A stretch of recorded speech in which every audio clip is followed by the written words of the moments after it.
Hi friends, hope you're doing well. This is going to be a quick video on the announcement of Trump and the peace plan. 20-point peace plan announced between Israel, the surrounding Muslim nations and Arab nations, and now they're just waiting to see if Hamas is going to sign off it. Some say they won't.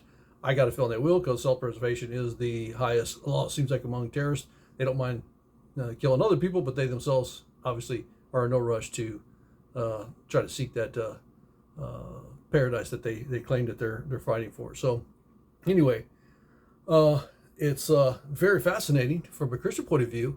Kind of goes into the previous video I just did, where I kind of went over some of those things that we as Christians should be looking for if we were headed towards the end times, and we think that the end of the age is coming, which the Bible tells us to be looking, be ready, which is a mandate for all Christians to be studying the scriptures and looking at the prophetic scenarios and looking at events in and of itself as a prophecy, since you'd have to know events happening around the world. Would it kind of suggest that there's a worldwide communications of some sort? Not to mention that there is a worldwide visual communications mentioned implicitly in the Revelation chapter 11. So just so happens, one of the prophecies is be looking and be ready. You'll see all these events happening around the world. Volcanoes, that kind of stuff, earthquakes and so forth. Well, that would suggest that you'd have the ability to see or hear about events happening all around the world. When he said that, that wasn't possible. If an event happened around the world, you wouldn't even know it. There's a good chance you would never know it. And if you did, it'd be many, many, many years, maybe possibly years later. So in that of itself is a prophecy. But one of those things that we should be looking for is a 7-year peace agreement signed between Israel and the nations. And in that will be the one who confirms it is the Prince to come, speaking in essence of the one of the people who destroyed the temple, Rome, so a revived Roman Empire. And that Antichrist figure would ultimately go into the temple, declare himself to be God, which presupposes that there is going to be a rebuilt temple from the people who were scattered throughout the world and then regathered back to their land of Israel. All of that has happened. Israel was scattered. Israel's been regathered. They're planning to rebuild a temple. The Temple Mount Institute has reconstituted the artifacts, reconstituted the Sanhedrin. They nominated a high priest, although he declined, is my understanding, and because there wasn't a temple. That was the primary reason. So that position wasn't needed yet. But they recently had a sacrifice of the red heifer, although some said it was invalidated, but many say no, it was done exactly kosher to the laws as it specifies in the Torah. And it was done by a Kohanim, a high priest who's trained to do it, and so forth. And many are saying that was actually a real sacrifice that took place, that they said was just a practice. But in fact, shortly thereafter, as my understanding is, shortly thereafter, the Temple Mount Institute, who is the one who heads up the rebuilding or reconstituting the artifacts and everything needed for temple worship, announced that it's time to build the temple. So, I mean, they kind of sent a mixed message there, and it was and they basically said, well, all the other red heifers are no longer actual candidates to be sacrificed. And it was like, well, that's weird. You would say that right after the burning of the one. It's just kind of, so many believe that may be the real one. We don't know, but it is interesting. And they did, and there's videos out there of them collecting the ashes. So very fascinating to say. I'm just saying. What else? So you have, anyway, so they come out and they say that there's a peace agreement. Now I'm saying this is the peace agreement because it'll be interesting to see what are these 20 points. I've yet to see the 20 points yet. So I will look that up, find out if there's some interesting stuff. I'll make another video on it for sure. Because this is what we need to keep abreast of. That's what we're commanded to as Christians. It says, be looking, be ready, be alert, so forth.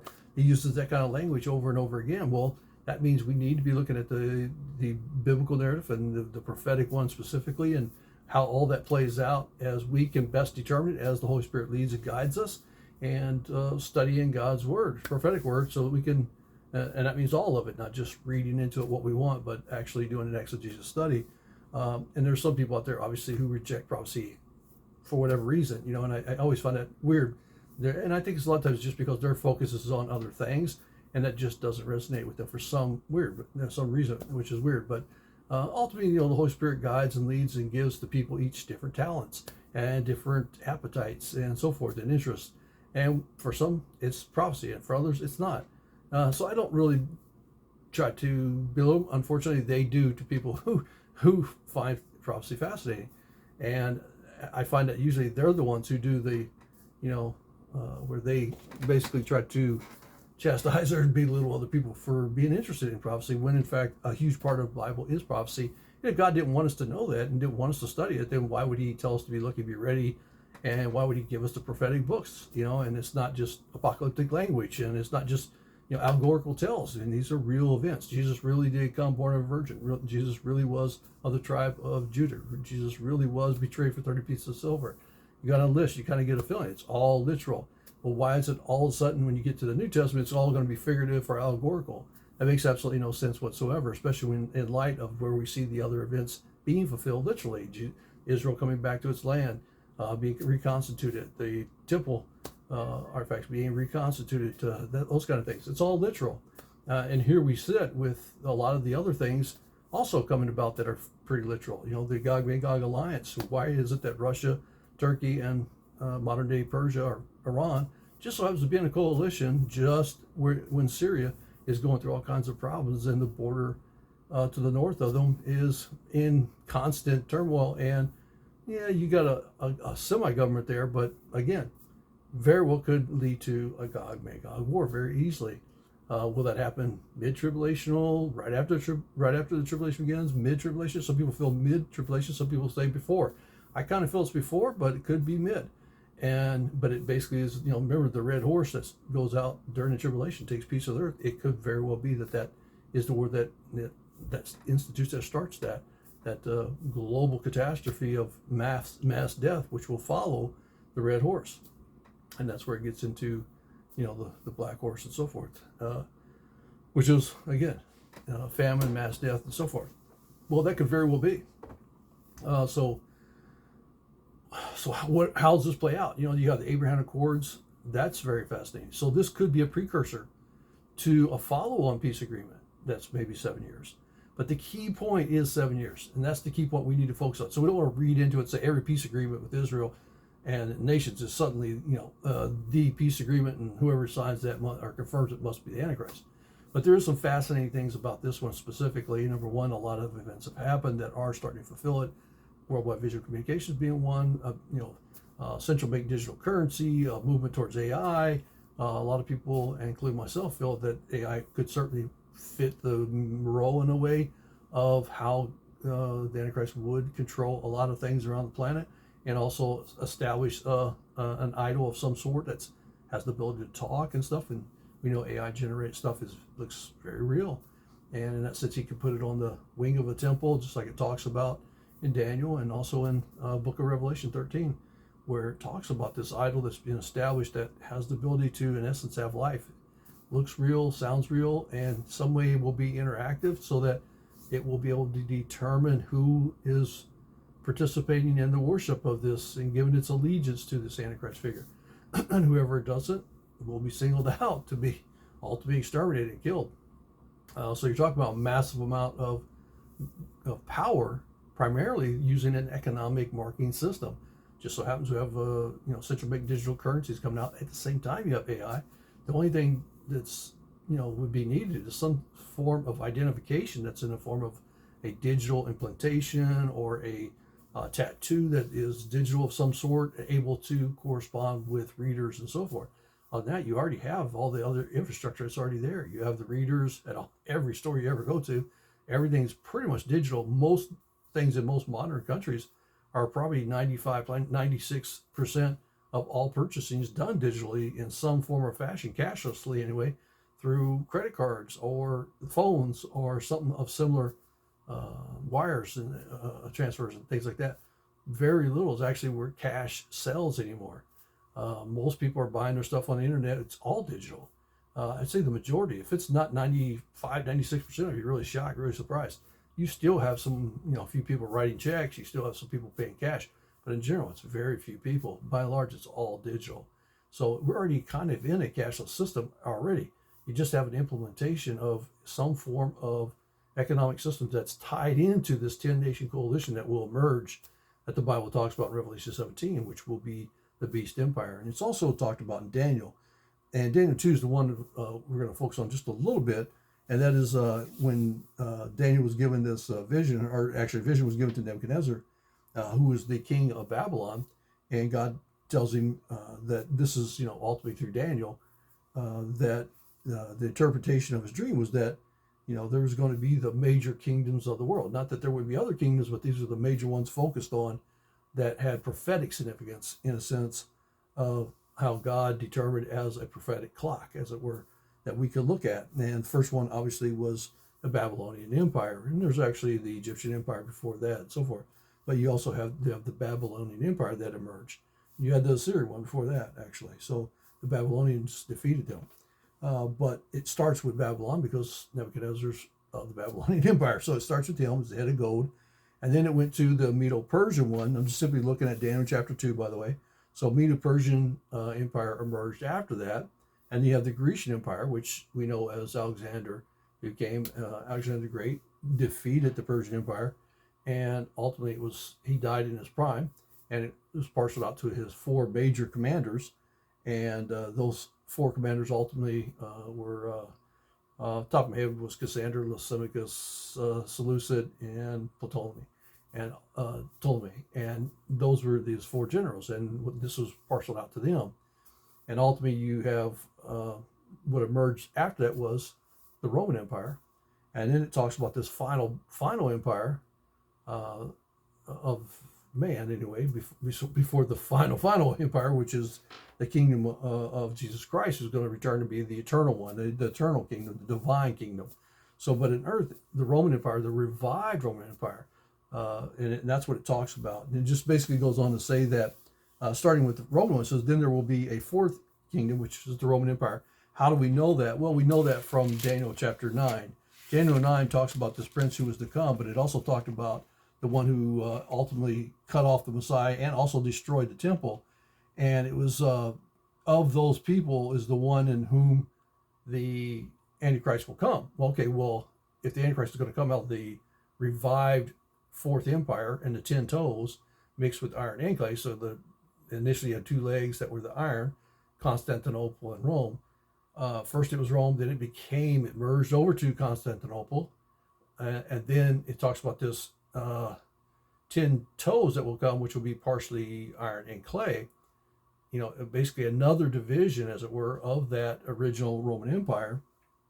Well, since it moved well across most of the known world at that time, the 10 toes will encompass much bigger parts of the world, I believe. And anyway, it goes on to say that the prince who was to come was who the people who killed or destroyed the temple. Well, we know that was Rome. Rome destroyed the temple in 70 AD. So you have Titus was the general at the time who destroyed it, and I'm trying to think of the emperor at the time. Trying to remember it, and it just gets my tongue right now. Vespasian. Vespasian was the ultimately became the emperor, and then under him was Titus, and Titus, if I remember right, was his adopted son, I believe. And Titus then ultimately became the emperor later. And so he was the one who destroyed the temple in 70 AD, just like Jesus said, not one rock would be left upon another. And he exactly fulfilled that within the generation of Titus. This generation will not pass before these events happen. And clearly that did happen. But again, other things would come out of that. So how you read it, I'm not a preterist for sure. So otherwise we wouldn't have this topic. But one of those things was that you had revived of the Roman Empire, or reviving of the Roman Empire.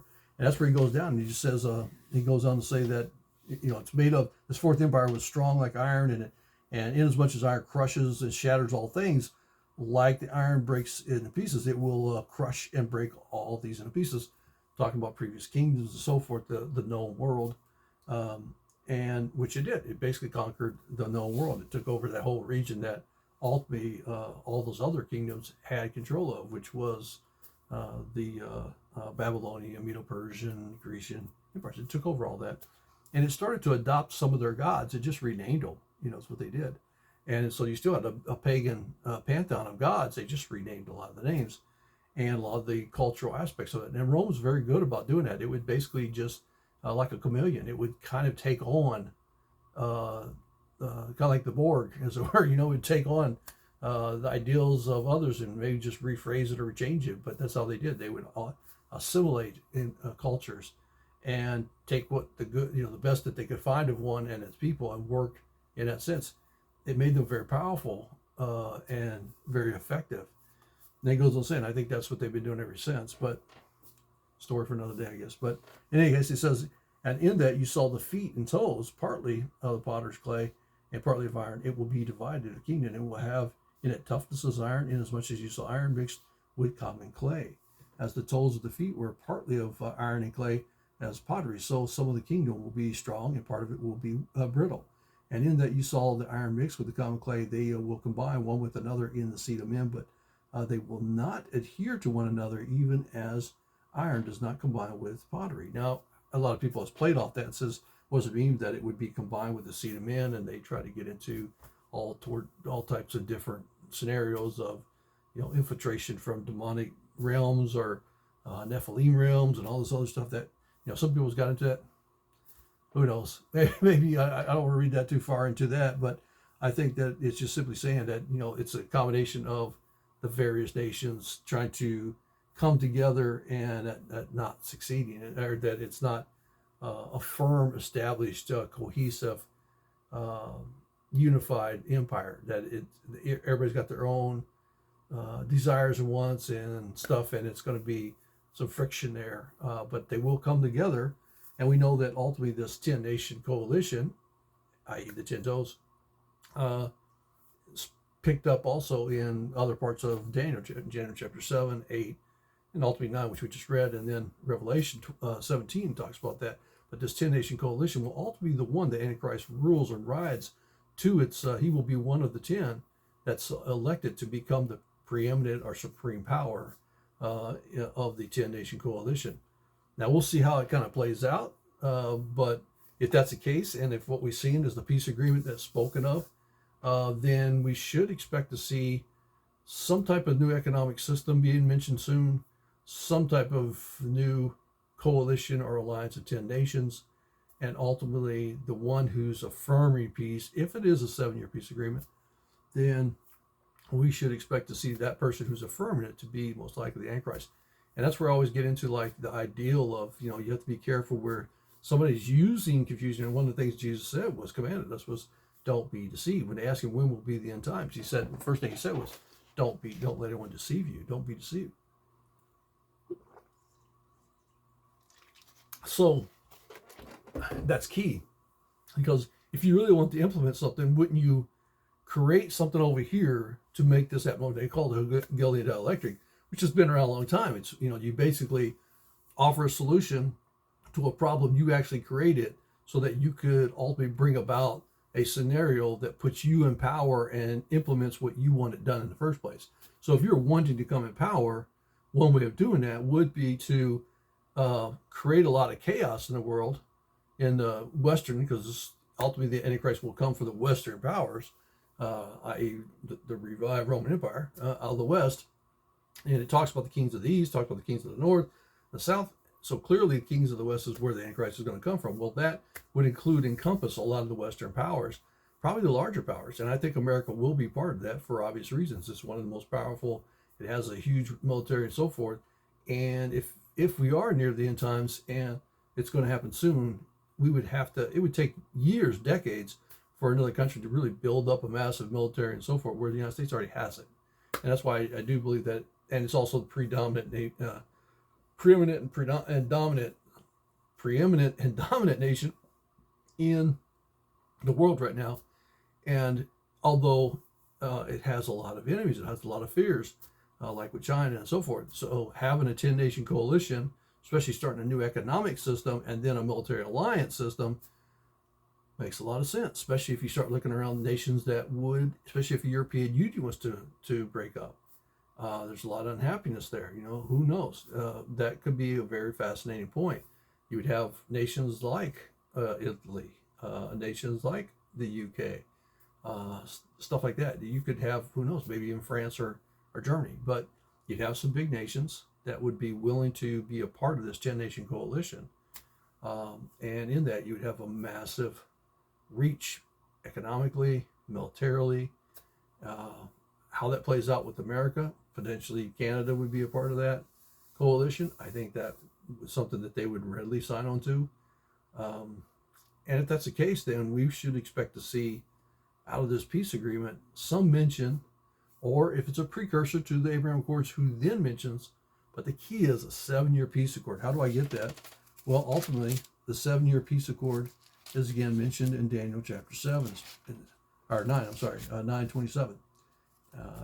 And we'll try to go through Daniel a little bit more in depth, but right now I just want to put this out there as a quick video with what's going on. I'll try to make it quick anyway, 20 minutes in, so we'll do this real quick. So he says, and he will make a firm covenant with the many for 1 week, but in the middle of the week, and again, we're talking about the Antichrist here, he will put a stop to sacrifice and grain offering, which basically suggests that there will be a rebuilt temple, which goes exactly in line with what we see in 2 Corinthians, where it talks about Antichrist coming in and declaring himself to be God in the temple of God. Same thing, we see a pickup or a mention of that in Revelation 11, where it talks about this, rebuilt temple of God. So clearly there's a temple of God, and then when he goes in and he defiles it, so I don't believe that. Well, that's another time for another video. But he'll go in, he'll defile that temple, and that's what it's talking about. So you have to have a temple. Well, just lo and behold, we have people who want to rebuild the temple. They're investing lots of money, time, energy. They've got people who are co-named priests. They've got people who, who fit that, in their heritage and so forth. They meet all the requirements to be a co-named priest. And then you have artifacts that are all being reconstituted. And literally, from what I understand, millions and millions of dollars are spent on this, and they have tons more, a lot more money actually, as I understand, set aside for the actual construction and rebuilding of the temple. So all they need is to go ahead, and just recently, Temple Mount Institute said, hey, it's time to build. So they've never said that before, to my knowledge, and this time they did. So I just kept saying that we're close and we should do it, blah, blah, blah, but now they came out and said, hey, we need to rebuild the temple. So that was a very important statement. What else? So some of the things we're looking at is keep an eye on this peace treaty. If they talk about a 7-year peace agreement like this, it says, and he will make a firm covenant with many for 1 week. The week is the final 7 years. That correlates with the 7 years of tribulation. The first 3.5 years will be relatively a false peace, but in that it will get probably more turmoil as we go along, and then ultimately the last 3.5 years will be war. And that's why you get into the 4 horsemen of the apocalypse, the white horse, red horse, black horse, and the ashen horse. Well, all that corresponds. That's an overview of the tribulation period. Starts out under peace, under the Antichrist false peace, ultimately becomes war, leads to mass death, and ultimately to judgment in hell. So that's kind of how it's a representation of how things are going to go. Mass famine, mass death, so forth at the end. And a lot of people are killed during the war. A lot of people are killed due to famine. A lot of people are killed because of the plagues that are cast upon the earth. And those plagues correspond to the judgments upon Egypt we see in the Old Testament, which I think was a foreshadowing of events that was to come. So you get a chance, you can check those out. Maybe someday we'll do a video on it and go through them. But it does mirror each other. So other than that, that's pretty much it. That's what I got. If I find out any more about the peace agreement, I'll bring it out, and certainly we'll go through the 20 points of his plan and see. But if any 7-year thing comes out, we're talking about revealing of the Antichrist. That would mean that someone involved in this is clearly the Antichrist at that point. And I believe, like it talks about in 2 Thessalonians, which we don't have time now, but we'll get into it in another video that I'll do on this, the 2 Thessalonians, where it talks about the Antichrist will be revealed, and then we're going to be with the Lord. I'm personally a pre-tribulation rapture believer, but that does not mean that the Antichrist can't be revealed before we go. And a lot of people find that hard to understand, but it's actually very easy. And I will try to go through that. I've gone through it in other videos, especially on the Antichrist, but I'll go through it again at some point, just so new watchers, new believers can watch, learn, grow, that kind of stuff. So, but actually, I do believe that the Antichrist is revealed first. That Christians will know that this guy's the Antichrist, most likely because of the 7-year peace agreement that will be announced. Well, he will have to be empowered to be able to affirm it already. So he'll probably be in a position, but before it's actually commenced to start the 7-year tribulation, I personally believe the rapture will most likely take place somewhere around there. And I know a lot of people say, oh, that goes against imminency. And they just, like somehow this is the proverbial, you can't touch that idea. And it's like, well, nothing's wrong with imminency, I guess, but, it doesn't change the fact of what Scripture says, that, yeah, you won't know the day and the hour, but you certainly will know when we're near, even at the door, he says. If you just simply read 3 verses before, where he says you won't know the day and hour. People seem to forget that other verse, when you'll know when it's near, even at the door. Yeah, we don't know the day and hour, but we certainly would know when it's near. And one of those is all those signs. And one of them will be someone saying that they're going to have a 7-year peace agreement. That would clearly be a sign for us to know this guy's revealing himself as the Antichrist. That's what we need to know. And if you wanted to do a Hegelian dialectic and get people on your side, you could create a lot of chaos with some crazy radical leftist and want to be whatever communist to create a lot of problems while you claim to be a Christian and in fact you aren't, and then you have federal troops and everything else going into all the cities. You can very well see how this person could take over very quickly and be more authoritarian. And as you become more authoritarian for the church, it's always more dangerous. And that's something to keep in mind.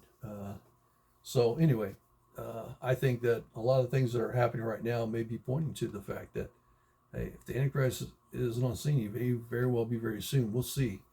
It'll be important to know how this peace agreement or the following peace agreement of the Abraham Accords and how that plays out, because a lot of the nations that are signing on or have signed on, and there's other nations that are part of this peace agreement which supposedly agree with it, potentially would sign on to the Abraham Accords because there's nothing else for them to contend about, because the main sticking point was the Palestinians. So very interesting to see how this could all play out very quickly. And if there is a peace agreement, be looking for that 7-year. If it mentions 7 years, then we know that that's the one. And then at that point, whoever's affirming this, who's ever heading this, whoever's part of this, and basically confirming this 7-year peace agreement, he's the Antichrist. And we need to know that, irregardless of who we think it is. Again, if you want to change it, you want to get people on your side and confuse people and lead people astray and deceive them, you could create a lot of chaos over here so that people would allow for you to become more authoritarian and do stuff they wouldn't otherwise be able to do, only to deceive them to accomplish what you had planned all along. So using the craziness to your advantage, even if you didn't create it, you still use it to your advantage and allowing it to go on. So just something to be thinking about. I'm not saying Trump's Antichrist. I'm just simply saying we need to keep that in the back of our mind that he very well could be. And just because a lot of conservatives like him doesn't mean he couldn't be the Antichrist. And same thing with those around him. Jared Kushner would be one. Tony Blair would be a part of the association. Maybe he's one. Who knows? But we need to be aware of it and open-minded enough to realize that whoever affirms this, and right now Trump's the guy who's doing it, has to be at the top of your list. So anyway, be looking up. Don't be deceived. And keep your eye on this peace agreement and other things that may come out. As Christians, this is certainly very, very important. God bless you. Be safe. We'll talk to you later. I'll do another video later for you. God bless.